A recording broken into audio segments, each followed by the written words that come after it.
देश में बहुत सारे बुद्धिजीवी हैं, लेखक हैं, पत्रकार हैं, सामाजिक चिंतक हैं, राजनीतिक चिंतक हैं, वामपंथी चिंतक हैं, जो इस चिंता में घुले जा रहे हैं कि भारत के अंदर मुसलमानों के साथ बहुत ही अन्याय हो रहा है।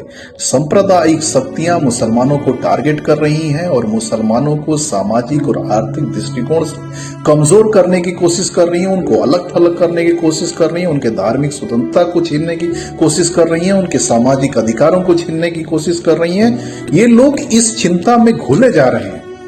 लेकिन क्या मुसलमानों को भी इसकी चिंता है? बिल्कुल नहीं। आज जुमेरात है, कल जुमा है। देखिए आप, मुसलमान व्हाइट कपड़े पहन के, सर पे टोपी लगा के, मस्ती से सुरमा इतर लगा के नमाज पढ़ेंगे और बिरयानी खा के सो जाएंगे। उनको इससे कोई फर्क नहीं पड़ता कि देश में और दुनिया में क्या चल रहा है और क्या नहीं चल रहा है। और इससे भी बहुत ज्यादा हुआ तो फिर शाम को किसी, अगर जो कुछ कमी रह जाएगी, शाम को किसी वलीमे की पार्टी में जाएंगे, वहां पे बियर और कबाब खा के अपना मस्ती से आके रात में सो जाएंगे। उनको इससे कोई फर्क नहीं पड़ता है।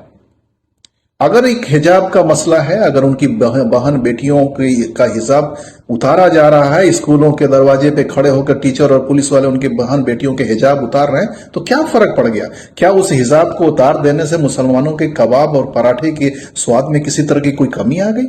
नहीं। आप उसका सबसे बड़ा उदाहरण ले लीजिए कि आप दिल्ली का उदाहरण ले लीजिए, जहां सीए एनआरसी के विरोध में इतना प्रदर्शन हुआ। बूढ़ी बूढ़ी औरतें, जवान औरतें, बच्चियां महीनों महीनों वहां मैदान के अंदर, सड़क के अंदर ऊपर बैठी रहीं। किस लिए? ताकि हम मुसलमानों के अधिकारों का हनन नहीं हो पाए।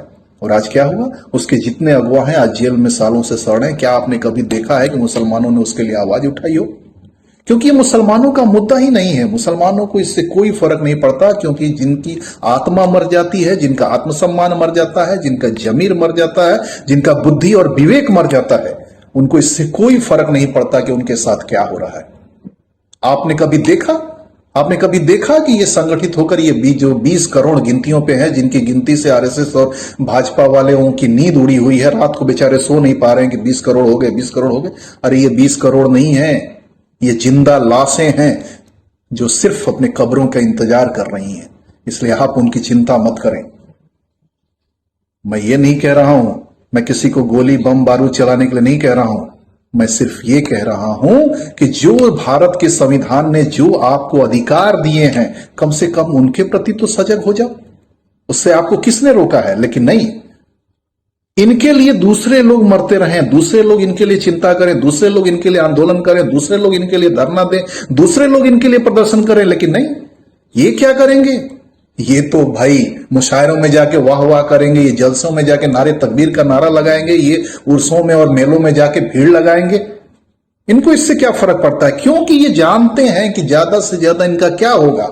ये अपने घरों से उजड़ जाएंगे, अपने मोहल्लों से उजड़ जाएंगे, अपने शहरों से उजड़ जाएंगे और जाके किसी अनाथ आश्रम में या किसी शरणार्थी शिविर में जाके बैठ के जकात और फितरे का और सदके का और दान का और पुण्य का जो की रोटी आएगी उससे खाएंगे, उनका पेट भरेगा। उनकी तो आदत है, क्योंकि ना तो इनका जमीर है, ना गैरत है, ना स्वाभिमान है। इसलिए मैं अपने सारे बुद्धिजीवी भाइयों से, सामाजिक कार्यकर्ताओं से ये निवेदन करता हूं, करबद्ध निवेदन करता हूं कि आप इनकी चिंता छोड़ दीजिए। इनके लिए किसी भी आंदोलन प्रदर्शन आप मत कीजिए, इनको इनके हाल पे छोड़ दीजिए, क्यों यही एकमात्र रास्ता है। अगर ये बर्बादी की तरफ जाना चाहते हैं तो आप इनको नहीं बचा सकते।